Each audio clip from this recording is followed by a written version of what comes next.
Now let us start with Android application development. Nowadays, the mobile phones possess a surprisingly large number of functionalities. For example, many handsets provide facilities for radio and television reception, timer and clock, internet access, camera, calculator, etc. These applications are well known and standard applications.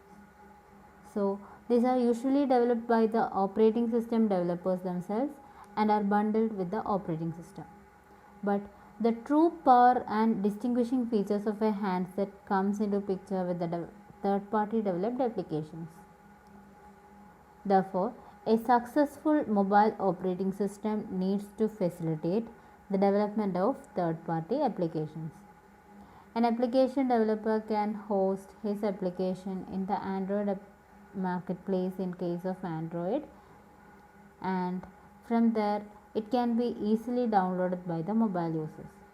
So, the open operating systems stand out in facilitating the development of third-party applications, and Android is one of the major open operating system that facilitates the development of third-party applications. And also, you all know that most of the Android applications are written in Java language, and nowadays Kotlin is also used. So, for the development of these applications, an easily and freely available SDK is generally used. What do you mean by an SDK? It is the software development kit. So, Android provides a software development kit for facilitating the development of third-party applications, and it also provides different APIs or application programming interfaces. Some of the APIs provided by Android includes Jelly Bean, KitKat, Lollipop, Nougat, Oreo, etc. Now let me explain about the Android SDK or software development kit. It is a mobile application development framework using which developers can create applications for the Android platform. അതായത് ഒരു mobile ആപ്ലിക്കേഷനോ Android application create ചെയ്യാൻ വേണ്ടിയിട്ട് use ചെയ്യുന്ന ഒരു application ഫ്രെയിംവർക്കാണ് അല്ലെങ്കിൽ application development ഫ്രെയിംവർക്കാണ് ഈ Android SDK എന്ന് പറയുന്നത്. Okay, it provides the tools and libraries necessary to develop applications that can run in Android based devices. Okay, so മെയിനായിട്ട് ആൻഡ്രോയിഡ് SDK പ്രൊവൈഡ് ചെയ്യുന്നത് ഒരു IDE, that is an integrated development environment and other tools. ഒരു application develop ചെയ്യാൻ ആവശ്യമായിട്ടുള്ള tools, for example compiler ആവാം, code editor, debugger, execution support, അങ്ങനെ പല tools ഉണ്ട്.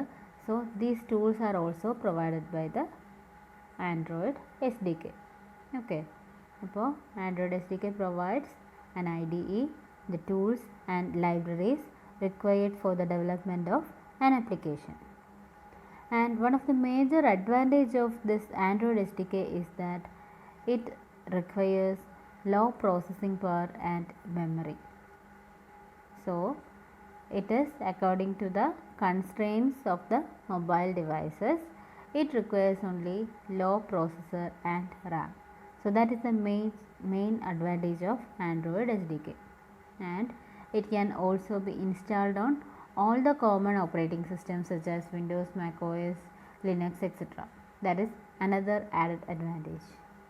Okay, and one of the major responsibility of Android SDK is to convert the Java bytecode to Android's Dalvik VM bytecode. What is the Dalvik VM or DVM? It is a special virtual machine available for the Android. Okay, so in Android also usually we will be using the Java language. So the codes written in Java will be stored as class files, and these class files should be converted into bytecodes, and it will be done by Java virtual machine. So for the Android development we need the JVM, but this Java or JVM bytecode cannot be identified by Android. So there is a special virtual machine called Dalvik virtual machine or DVM, and the Java bytecode should be converted to DVM bytecode. So that operation or this conversion is done by Android SDK. Okay, so the applications developed using J2ME cannot be run directly on Android as it uses JVM. Okay, so it needs the Dalvik VM.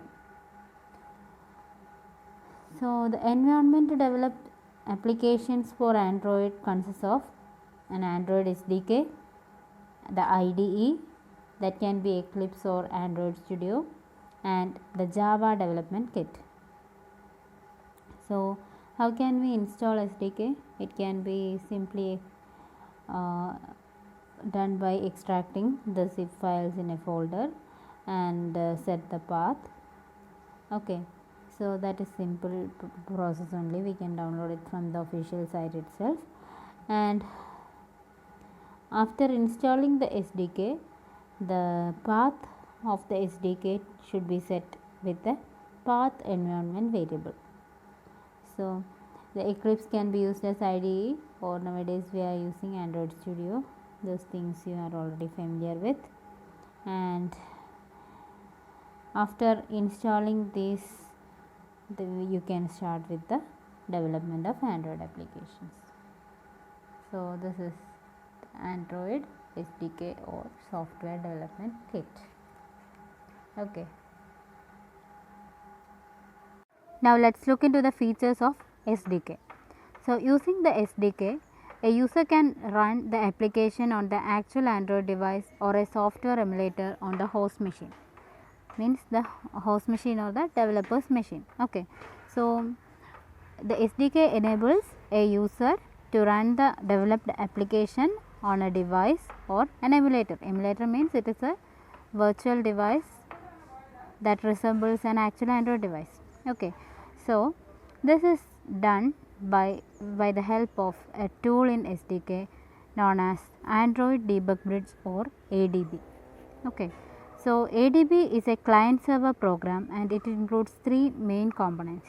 The first one is the client program that runs on the host machine, and second is a daemon program that runs as a background process on the emulator, and third one is a server program which runs as a background process on the host machine.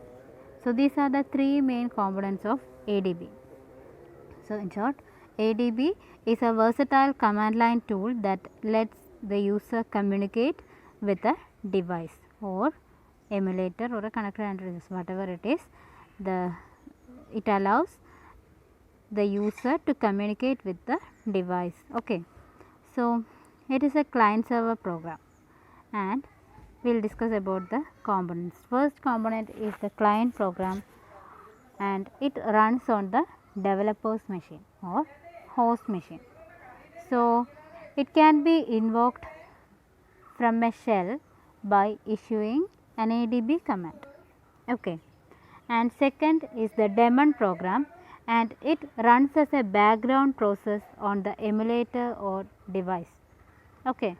So this is the part which actually manages the communication with the handset or the emulator and helps in executing the application. അതായത് demon പ്രോഗ്രാമാണ് actually ഈ ഹാൻഡ്സെറ്റും യൂസറും ആയിട്ടുള്ള communication manage ചെയ്യുന്നതും ആ ഒരു programme അല്ലെങ്കിൽ ആ ഒരു ആപ്ലിക്കേഷൻ എക്സിക്യൂട്ട് ചെയ്യുന്നതും.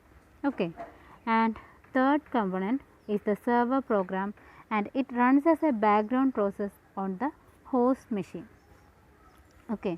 So what is the purpose of a server program?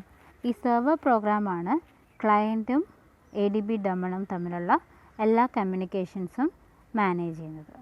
Okay. ADB demon means daemon program is the background process that runs on the emulator or an Android device, and the server manages all the communication between the client and the ADB daemon. Okay.